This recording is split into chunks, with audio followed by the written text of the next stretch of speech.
Thank you, Flint, and thank you all for showing up here. Really appreciate that. I'm supposed to be talking about the Brownwater Navy. What I'm going to be doing is talking about the Brownwater Station, which I was on of the Brownwater Navy. And that's a picture of me at work. All right, this is the vessel I was on, YRBM 21. We were initially on the Vamco River.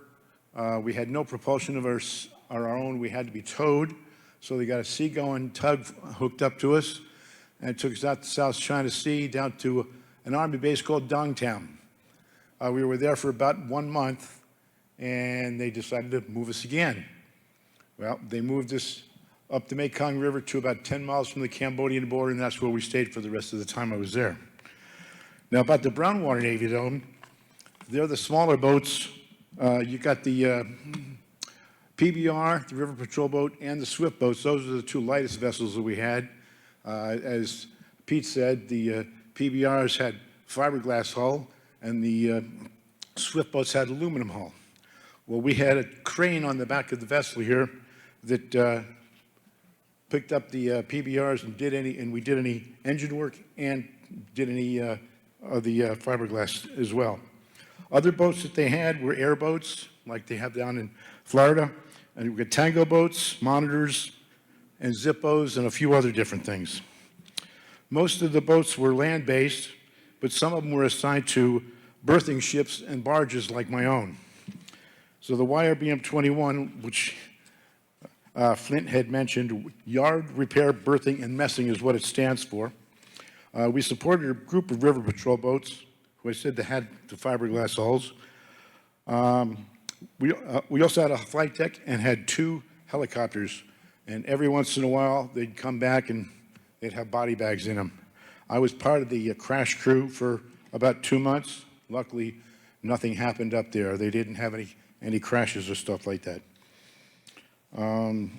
Other jobs that I had was I was working with the night baker for about a month or so. That was pretty interesting, eating those good stuff that he made out.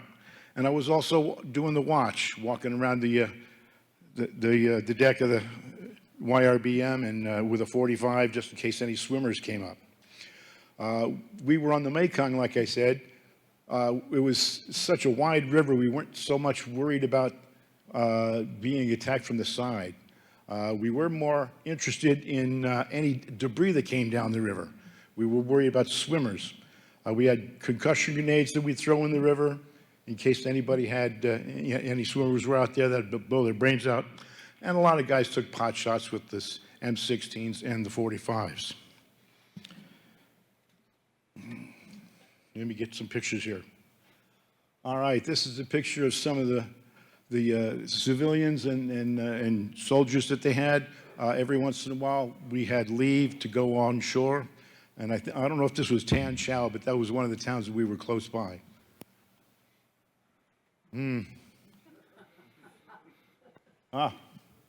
There's one picture that I thought was in here, isn't there.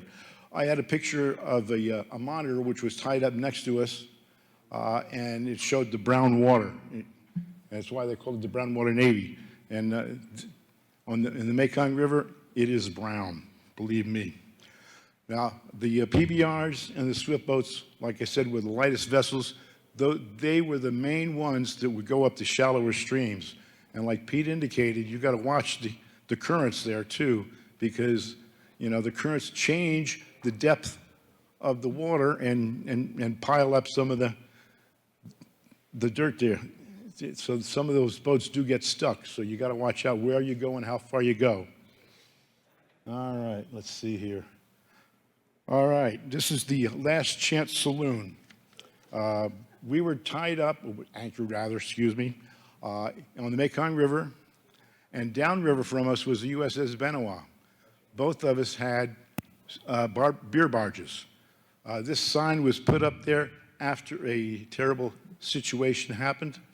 The beer barge at the Benoit closed down, and one of the PBRs decided to come up by us and drink at our beer barge. Well, in the meantime, as the darkness came, the river changed course. So when they finished, Instead of going downriver, they went upriver.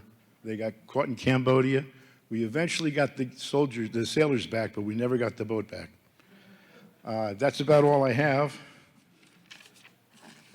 So I'd like to thank you very much.